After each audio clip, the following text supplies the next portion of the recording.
को मानेंगे जरूर, क्योंकि रामपाल ने कह दिया। तो मुझे जवाब दो कि ये रामपाल कैसे कबीर का अवतार हो गया। जितने सवाल मैंने किए हैं, आप बार बार पूछ रहे थे ना कि सवाल लिख करके देखो, अब लिखने में बहुत टाइम लगता है, इसलिए मैंने वीडियो के माध्यम से सारे सवाल आपसे कर लिए हैं। इन सारे सवालों के जवाब देना। बोलता हूँ संस्कृत है, तो अगला प्रश्न मेरा यही होगा कि अगर संस्कृत है तो फिर वेद शास्त्र पुराण तो सभी संस्कृत में लिखे हुए हैं, तुम्हें अर्थ करना तो आता नहीं है, तुम्हें संस्कृत व्याकरण का ज्ञान तो है नहीं, फिर तुम संस्कृत का ही गलत अर्थ क्यों कर रहे हो?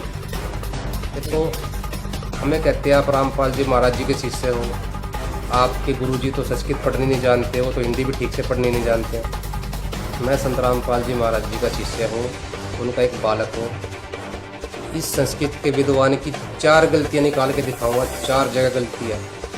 और किसी भी संस्कृत की लेबोरेटरी में टेस्ट करवा लेना जाके कहीं भी, इस संस्कृत व्रज आ जाओ। हे अर्जुन, तुम सभी धर्मों का परित्याग करके केवल एक मेरी शरण में आ जाओ। व्रज शब्द का अर्थ आ जाओ है, ना कि जाना है। मूर्खों, पहले व्याकरण पढ़ करके आओ। साथ दिखाया वर्ज शब्द का अर्थ होता है जाना, गो, और ये अज्ञानी बोल रहा है वर्ज का मतलब होता है आना, आजा। एक और दिखाते हैं हम आपको प्रमाण, इन्हीं की एस्कोन वालों की श्रीमद् भागवत गीता है, जो कि इंग्लिश में लिखी हुई है। ये देखिए, ये इंग्लिश में लिखी हुई है, उसका ये पेज है, उसका ये श्लोक दिखा रहे हैं हम। 18 अध्याय का 66वां श्लोक है, ये इंग्लिश का श्लोक है। इसमें वर्ज शब्द का अर्थ गो लिखा हुआ है, गो। ये आप ये सब होते हुए बहुत सारे मूर्ख रामपाल के चेले चपाटे, ये भी। इन मूर्ख और बेवकूफ चेलों को अब मैं गीता ही दिखाता हूं। आइए गीता देखिए, और गीता में मैं इनको दिखा रहा हूं। ये देखिए आप, श्रीमद् भगवद गीता, और श्रीमद् भगवद गीता का ये देखिए 6वां अध्याय। जैसा कि रामपाल के चेले कह रहे थे कि 6वें अध्याय, योगोस्ति नचैकांत मनश्चनतः न चात स्वप्नशीलस्य जाग्रतो चैव चार्जुन। इसका अर्थ क्या है? बोले हे अर्जुन, जो अधिक खाता है या बहुत कम खाता है, जो अधिक सोता है अथवा जो पर्याप्त नहीं सोता, उसके योगी बनने की कोई संभावना नहीं है। अब मैं रामपाल के चेलों से पूछना चाहता हूं, बेवकूफ गधे चेलों, मुझे ये बता दो, इसमें व्रत का नाम कहां है? पूरे 6वें अध्याय का, ये देखो 6वां अध्याय श्लोक नंबर 16, 6वें अध्याय के श्लोक नंबर 16 में ये अर्थ पढ़ा देता हूं। न कभी अस्ति अधिक अनिश्चता खाने वाला, तू अधिक योग भगवान से जुड़ने वाला, न तो च भी एकांतम बिल्कुल नितांत अश्नतः भोजन न करने वाला, न तो च भी अति अत्यधिक स्वप्नशील से सोने वाले का, जागृतः अथवा रात भर जागते रहने वाले का, न नहीं एव ही च तथा अर्जुन। हे अर्जुन, अब मुझे बता दो पूरे श्लोक में व्रत कहां है? व्रत का नाम दिया कहां है? ये कह रहा है कि गीता अध्याय 6 के श्लोक नंबर 16 में कहीं भी व्रत का नाम नहीं लिखा है। इसने जो गीता दिखाई है एस्कोन वालों की, वही गीता मैं आपको दिखाता हूँ। ये ना अंधे हो रहे, अंधे। परमात्मा कहते हैं मोती मुक्त दर्शत नाई, ये जग है सब अंधरे, हर दिक्कत का तो नैन इनके चिसम फिरा मोतिया बिंद रे। इनका मोतिया बिंद हो रहा, आंखों के सामने पड़ी हुई चीज इनको नहीं दिखती। ये देखिए, ये श्रीमद् भागवत गीता यथारूप, ये वही गीता है जो भी ये दिखा रहा था एस्कोन वालों की। ये देखिए, इसके हम यहीं पे आ जाते हैं, जो ये अभी श्लोक दिखा रहा था अध्याय 6 का श्लोक नंबर 16। अब ये दिखा रहा था पढ़ के कि हे अर्जुन, जो अधिक खाता है या बहुत कम खाता है, जो अधिक सोता है तो वह जो पर्याप्त नहीं सोता, उसके योगी बनने की कोई संभावना नहीं है। योगी यानी भगत बनने की कोई संभावना नहीं है। अब इसने पढ़ के दिखाया कि इसमें तो कई व्रत का नाम ही नहीं लिखा है। अब दिखाते हम, ये ना सच्चाई को छुपा जाते हैं। ये देखिए, ये देखिए, ये कम खाना नहीं लिखा यहाँ पे, बहुत कम खाता है, यानी बहुत कम नहीं, बिल्कुल नहीं खाता। ये देखिए, न तो भी बिल्कुल भोजन न करने वाले का, यानी बिल्कुल भोजन न करने वाले का है। इन्होंने यहाँ पे छुपा दिया, क्योंकि ये एकादशी का व्रत करते हैं। ये एस्कोन वाले जो है, जिन्होंने किताब अनुवाद किया है, ये एकादशी का व्रत करते हैं, इसलिए अपनी सच्चाई को छुपा गए। यहाँ लिखा है न तो भी बिल्कुल नितांत भोजन न करने वाले का, बिल्कुल भोजन न करने वाले का। देखो मीनिंग में लिखा हुआ बिल्कुल ठीक, यहाँ इन्होंने गड़बड़ कर दी, अनुवाद करते थे। हे अर्जुन, जो अधिक खाता है, जो बहुत कम खाता है। बहुत कम तो लिखा ही नहीं, यहाँ लिखा बिल्कुल भोजन न करने वाले का, न तो भी बिल्कुल न भोजन करने वाले का। तो ये क्लियर हो गया, बिल्कुल ना भोजन करने वाला अर्थात व्रत रखने वाले का। अब ये पढ़ के सुना रहा था, इसको यही नहीं पता, अनुवाद ही गलत हो रहा है इसका। यहाँ पे वर्ड मीनिंग में तो बिल्कुल ठीक किया है और यहाँ पे अनुवाद जो है वो गलत कर रखा। अब हम आपको दूसरी गीता दिखाते हैं। ये देखिए, ये श्रीमद् भागवत गीता है, ये गीता प्रेस गोरखपुर वालों से है। अब ये ये देखिए, इसके हम ये इन्होंने बिल्कुल ठीक अनुवाद किया है। अध्याय 6 का श्लोक नंबर 16। हे अर्जुन, योग न तो बहुत खाने वाले का और न बिल्कुल न खाने वाले का। अब इसमें कम खाना कहीं भी नहीं लिखा, और न बिल्कुल न खाने वाले का अर्थात व्रत रखने वाले का। बिल्कुल न खाना तो व्रत ही रखना हो गया, तथा न बहुत अधिक सोने वाले का, न कम सहने वाले का या जागने वाले का ही सिद्ध होता है। यानी कि योग यानी भक्ति जो है बिल्कुल न खाने वाला जो भी। तो हमने आपको क्लियर कर दिया इसमें कि जो बिल्कुल न खाने वाला, जो व्रत रखने वाला होता है, उसका योग जो कभी सफल नहीं होता। अब ये दिखा रहा था यहाँ पे, अनुवाद ही गलत कर रखा है इन्होंने सारा। तुम्हें व्याकरण पढ़ी नहीं है इसलिए तुम्हें ढंग से अर्थ लगाना नहीं आ रहा। मैं बताता हूं, संस्कृत व्याकरण के अंदर व्रज शब्द कैसे बना है वो पहले पढ़ दो आप अच्छी तरह से। लघु सिद्धांत कौमुदी नाम का एक ग्रंथ है, ग्रंथ का नाम बता रहा हूं, उसको लेकर के आना और उसमें पढ़ना और देखो व्रज शब्द का क्या अर्थ दिया हुआ है। व्रज में गच्छ गमन शब्द नाम की एक धातु लगती है जिसका अर्थ आना भी होता है और जाना भी होता है। यह शब्द के अनुरूप बोला जाता है। अब जैसे मैं आपसे कहूं कि तुम मेरे पास आ जाओ, अब तुम मेरे पास आ जाओ और तुम मेरे पास आओ, दोनों में क्या अंतर है? केवल शब्द का अंतर है, लेकिन मतलब दोनों का एक है कि आना। एक तो मैंने आपसे कह दिया कि तुम मेरे पास में आ जाओ, अब इसमें दोनों बात होगी, आ और जाओ। जाओ माने जाओ और आ माने आओ। तुम मेरे पास आ जाओ, दोनों बातें। और एक कह दिया कि तुम मेरे पास आओ, दोनों का मतलब एक ही है, लेकिन समझने वाले की बुद्धि है कि वो आ जाओ को जाओ लेता है या आना लेता है। तो तुम्हारी वही हालत है। व्रज शब्द का अर्थ है आ जाना, यानी तुम मेरी शरण में आ जाओ। और साफ साफ लिखा है कि सर्वधर्मान परित्यज्य, अर्जुन सभी धर्मों का परित्याग करके माम एकम, केवल एक मेरी शरण में। कोई कबीर का नाम नहीं लिया कि कबीर की शरण में, किसकी शरण में, उसकी शरण में। माम एकम अर्जुन, केवल एक मेरी शरण में व्रज आ जाओ। हे अर्जुन, तुम सभी धर्मों का परित्याग करके केवल एक मेरी शरण में आ जाओ। व्रज शब्द का अर्थ आ जाओ है, ना कि जाना है। मूर्खों, पहले व्याकरण पढ़ करके आओ ढंग से। मित्रों, अभी आपने इसके विचार सुने। ये कह रहा है व्रज का जो अर्थ होता है वो आजा होता है। आजा यानी कि कम, आजा। ये जो संस्कृत के विद्वान है, हमें शुरू से ही ये मूर्ख बनाते हुए आए हैं, इसलिए संत रामपाल जी महाराज जी को ये प्रमाण दिखाने पड़े हैं। अब आपको दिखाते हैं व्रज का शब्द का अर्थ क्या होता है। इन्होंने तो ठेका ठा रखा है झूठ बोलने का, सच्चाई को छुपाने का, लेकिन सच्चाई को कब तक छुपाएंगे? श्रीमद् भागवत गीता जो है अपने से अन्य किसी परमेश्वर की शरण में, श्रीमद् भागवत गीता के अंदर जो परमेश्वर है वो अपने अन्य से किसी अन्य और परमात्मा की शरण में जाने को कह रहा है। लेकिन इनकी दुकानें बंद हो जाएगी, क्योंकि अगर ये चाहते हैं कि श्रीमद् भागवत गीता जो है इनके भगवान तक जो ये पूजा करते हैं वहीं तक सीमित रहे। अगर जनता को किसी और भगवान का पता चले गया तो इनकी दुकानें बंद हो जाएगी, सारे लोग उसी भगवान की पूजा में लग जाएंगे। तो इसलिए सच्चाई को छुपाना चाहते हैं, लेकिन कब तक छुपाएंगे? आओ दिखाते हैं हम व्रज शब्द का अर्थ जाना होता है। गीता ज्ञानदाता किसी अन्य भगवान की शरण में जाने को कह रहा है। दिखाते हैं, ये देखिए, ये वो श्रीमद् भागवत गीता यथारूप इन्हीं की है, जो ये उठाए घूमता ना, ये एस्कोन वालों की वही गीता, इन्हीं की गीता है। अब ये दिखाते हैं हम इसको, इसमें ये देखो दिखाते हम। ये देखिए, ये अध्याय 18 का 66वां श्लोक, इसमें लिखा हुआ है। देखिए, ये कह रहा वर्ज माने आजा होता है। ये देखिए, अपने हाथों से इन्होंने अनुवाद के रखे है। सर्वधर्मान के अनुवाद, परित्यज का त्याग कर, मां माने मेरी, एक का माने एकमात्र शरण में। अब ये देखो इन्होंने क्या कर दिया, वर्ज माने देखो जाओ लिख रखा है, बिल्कुल ठीक लिखा है, वर्ज माने जाओ। अब यो अज्ञानी कह रहा है आओ होता है, वर्ज माने जाओ लिखा है बिल्कुल। ये देखो जाओ, ये यहाँ पे अनुवाद गया, सब प्रकार के धर्मों का परित्याग करो और मेरी शरण में आओ। यहाँ पे आओ कर दिया, यहाँ पे वर्ड मीनिंग में जाओ बोल रहे हैं, तो सरेआम झूठ बोल रहे हैं। ये संस्कृत के विद्वान जो है, चतुराई देखो कितनी कर रखी है। वर्ड मीनिंग में गो लिख रखा है और यहाँ कम कर रहे हैं, समस्त प्रकार के धर्मों का परित्याग करो। इसका सिंपल सा अर्थ बनता है। अब ये देखिए यहाँ पे इसकी सिंपल सा अर्थ बनता है। ये देखिए, ये वाली गीता लेते हैं हम। ये देखिए, ये देखिए यहाँ पे ये वाला 1866वां श्लोक है। सर्वधर्मान परित्यज माम, सभी धार्मिक अनुष्ठान जो तूने किए है, परित्यज माम, मुझ में त्याग कर।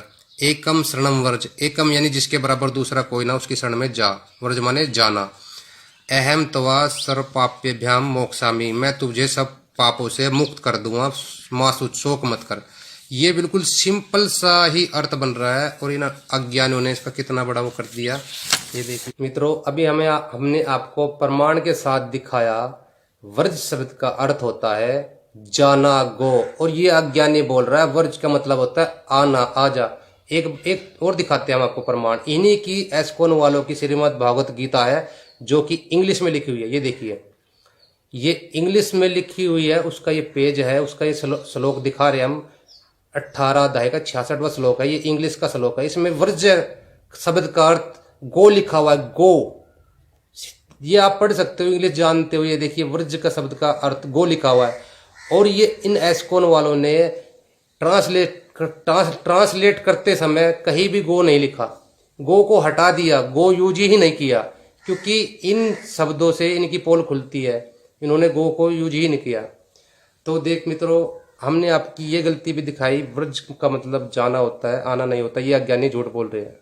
अनुत्तम शब्द का अर्थ होता है उत्तम, सर्वकृष्टानाम सर्वोपरि भाविता स अनुत्तम, जो सभी उत्तम वस्तुओं में से सर्वश्रेष्ठ है, जो उत्तम से भी सर्वश्रेष्ठ है, उसको अनुत्तम कहा जाता है। अब ये सोच रहे होंगे रामपाल के चेले, क्योंकि इन्होंने पर्यायवाची शब्द पढ़े हैं।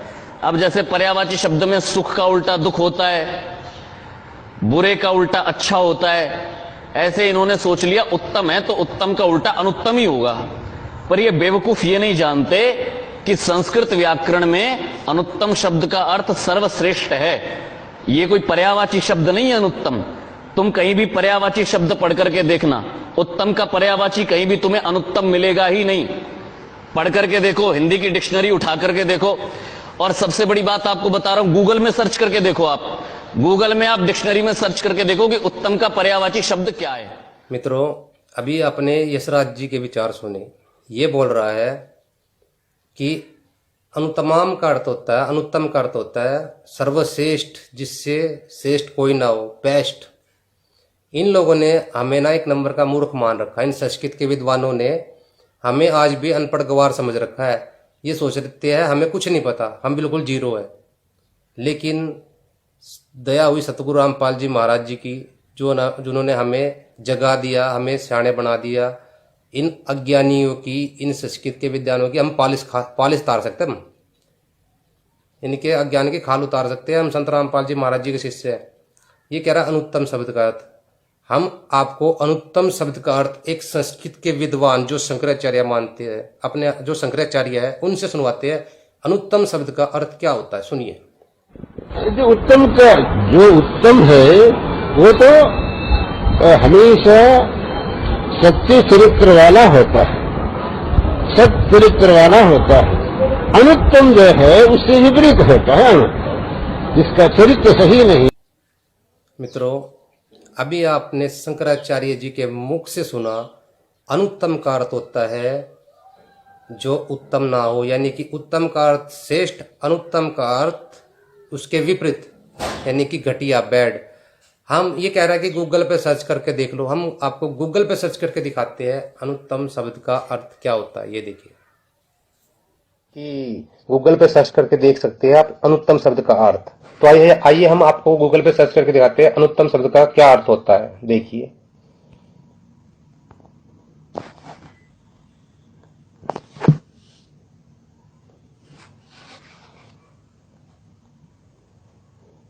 देखिए ये हिंदी डिक्शनरी है .com। यहाँ पर ये अनुत्तम लिखा हुआ है और आपको दिखाते हैं, हम ऊपर लेके चलते हैं। ये देखिए, अनुत्तम मीनिंग इन हिंदी, अनुत्तम मीनिंग इन हिंदी जो उत्तम ना हो, अनुत्तम मीनिंग इन हिंदी जो उत्तम ना हो।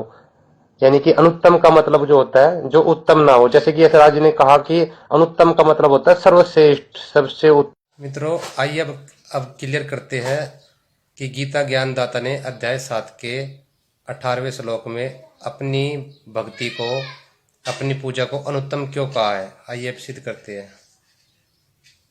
ये देखिए, ये है श्रीमद् भागवत गीता, वही गीता प्रेस गोरखपुर से प्रकाशित है, जय दयाल वाली।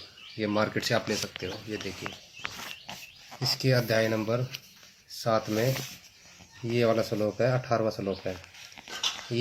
इसमें जो है यहाँ पे गीता ज्ञानदाता ये है अनुतमाम, यानी अनुतमाम शब्द, इन्होंने इसका अर्थ जो है अति उत्तम कर दिया। यानी कि इसमें गीता ज्ञानदाता अपनी साधना को अनुत्तम कह रहा है, घटिया कह रहा है, घटिया। लेकिन इन्होंने सोचा कि गीता ज्ञानदाता अपनी साधना को अनुत्तम क्यों कह रहा है, इसलिए उसका अर्थ इन्होंने अति उत्तम कर दिया। इनकी मूर्खता, अज्ञानता देखिए, कितना झूठ बोलते हैं इन्होंने। अब ये देखिए, ये सभी उदार, अब इसका अनुवाद पढ़ते हैं। ये सभी उदार है, परंतु ज्ञानी तो साक्षात मेरा स्वरूप ही है। लेकिन मेरा मत है, क्योंकि यह मदगत मन बुद्धि वाला ज्ञानी भक्त अनुतमाम गतिम स्वरूप, यानी मेरी अनुतमाम माने घटिया। जैसे कि अभी आपको हमने अनुवाद दिखाया, अनुत्तम शब्द का अर्थ होता है घटिया, जिसका चरित्र ठीक ना हो। घटिया यानी बेकार साधना में ही गति स्वरूप यानी गति मुझ में ही अच्छी प्रकार से स्थित है। यानी गीता ज्ञानदाता कहता है कि ये ज्ञानी आत्मा है तो उद्धार, लेकिन ये मेरी घटिया साधना में ही, यानी कि घटिया साधना में ही लगे हुए हैं। अभी इसने अपनी साधना को अनुत्तम क्यों कहा, क्योंकि अब इसके लिए आपको ले चलते हैं, क्योंकि उत्तम भगवान कोई और है। ये देखिए, हम इसी गीता के इस पे आ जाते हैं श्लोक पे। यहाँ पर ये देखिए, इसी की श्रीमद् भागवत गीता के हम अध्याय 15 के श्लोक 16, ये वाला 17 है।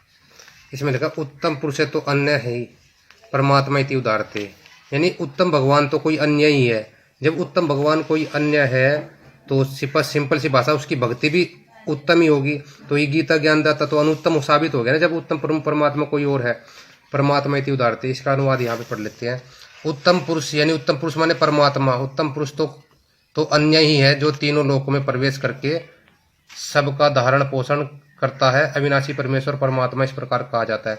जब उत्तम परमात्मा कोई है और है तो उसकी भक्ति भी उत्तम ही है। और ये जो गीता ज्ञान बोल रहा है, ये भगवान जो है ये अनुत्तम, इसलिए अनुत्तम है, और इसकी भक्ति भी अनुत्तम है। तो उत्तम परमात्मा कोई और है, इसलिए क्यों कहा इसने ऐसा। ये देखिए, यहाँ पे आ जाते हैं श्रीमद् भागवत गीता अध्याय 15 का श्लोक नंबर 4। क्योंकि उस परमात्मा के पास जो चला जाता है वो फिर लौट कर संसार में नहीं आता, कि उस पश्चात उस परम पद रूप परमेश्वर को भली भांति खोजना चाहिए, जिसमें गए हुए पुरुष फिर लौटकर संसार में नहीं आते। यानी कि इस लौटकर संसार में नहीं आते, और जिस परमेश्वर से इस पुरातन संसार वृक्ष की प्रवृत्ति विस्तार को प्राप्त हुई है, उसी आदि पुरुष नारायण के मैं शरण हूँ। यानी जो गीता ज्ञानदाता है, जो गीता ज्ञान बोल रहा है, वो नारायण, जो ये नारायण गीता बोल रहा है, वो आदि पुरुष नारायण के शरण में है। इस प्रकार दृढ़ निश्चय करके उस परमेश्वर का मनन और निधिध्यासन करना चाहिए। यानी कि वो परमात्मा की भक्ति करनी चाहिए, उसी की भक्ति करनी चाहिए, और वहां गए हुए साधक लौटकर इस संसार में फिर नहीं आते। ये देखिए, क्योंकि उत्तम भक्ति इसकी है, इसकी उत्तम भक्ति इसलिए है कि यहाँ पर गए हुए साधक फिर लौटकर संसार में नहीं आते। और ये जो गीता बोल रहा है ज्ञान देने वाला भगवान भी उसी परमात्मा की शरण में है। तो उत्तम भगवान कोई और है, उसकी भक्ति उत्तम कोई और है। इसके लिए फिर हम कभी दूसरी वीडियो बनाएंगे। इस वीडियो में जो हमें क्लियर करना था वो क्लियर कर दिया कि गीता ज्ञानदाता भी कि आदि पुरुष नारायण की शरण में है। एक तो नारायण हो गया, एक हो गया आदि पुरुष नारायण, उसी आदि पुरुष नारायण के मैं शरण हूँ। तो गीता बोल रहा है वो भी आदि पुरुष नारायण की शरण में है। मित्रों, इस यशराज की संस्कृत के विद्वान की एक गलती और पकड़ के दिखाते हैं सरेआम जो। अभी एक श्लोक पढ़ के सुनाएगा, सहसा सिरसा सहसा पार्थ, यजुर्वेद का अध्याय सुनाएगा कोई, उसके ऊपरी लाइन में लिखा हुआ है, आप नोट करना। सहस्र का मतलब 1000 होता है। देखो, हमें इतनी संस्कृत नहीं आती है, ठीक है, बोलने नहीं आती, लेकिन समझ हम सारी जाते हैं। सहस्र का मतलब 1000 होता है, ये पढ़ के सुनाएगा। उसका अनुवाद अनंत, यानी सहसा सिरसा सहसा पात, उसका अनुवाद सुनाएगा अनंत सिर वाला, अनंत पैर वाला, चरण वाला। अरे भाई, सहस्र का मतलब 1000 होता है, प्रमाण दिखाएगा। एक बार इसकी देखो, ये इन संस्कृत के विद्वानों की गलती देखो आप। जैसे मैं आपको यहां पर दिखा रहा हूं, और अब पहली बात तो आपको वेद मंत्र पढ़ना भी नहीं आता होगा, समझ कैसे पाओगे आप अर्थ तो तब करोगे जब आपको पढ़ना आएगा, आपको तो वेद मंत्र पढ़ना भी नहीं आता। अब मैं आपको पढ़ के बताता हूं कि यजुर्वेद के मंत्र किस प्रकार से बोले जाते हैं, क्योंकि मैंने अपने गुरु के चरणों में रह करके सभी वेदों की, शास्त्रों की, पुराणों की शिक्षा ली, और गुरु शिष्य परंपरा से ही मालूम पड़ता है कि वेदों को पढ़ने का तरीका क्या है। अब यहां देखें आप, द्वितीय अध्याय, हरि ओम सहस्रसे रेखा पुरुषः सहस्राक्षः सहस्रपात स भूमिगुं सर्वातस प्रतवात्यतिष्ठदशाङ्गुलम् पुरुष एवेदग्गं सर्वं जदभूतं जच्छ भाव्यम् ओतामृतत्वस्ये शानो जदन्नेनातिरोहति एतावानस्य महिमा तो ज्यायाश्च पुरुषः पादोऽस्यभ्यसवा भूतानि त्रिपादस्यामृतं देवी त्रिपादोर्ध्व उदयितपुरुषः पादोऽस्येहा भवत पुनः ततो भिखवं व्यकरामत्साशना नाशाने अभि ततो विराड जायते। ये शुक्ल यजुर्वेद के दूसरे अध्याय का मंत्र आपको सुना रहा हूं। अब इसका अर्थ देखिए क्या लिखा है। इसका अर्थ है सभी लोकों में व्याप्त महानारायण, नारायण यानी विष्णु कृष्ण, सर्वात्मक होने से अनंत सिर वाले, अनंत नेत्र वाले और अनंत चरण वाले हैं।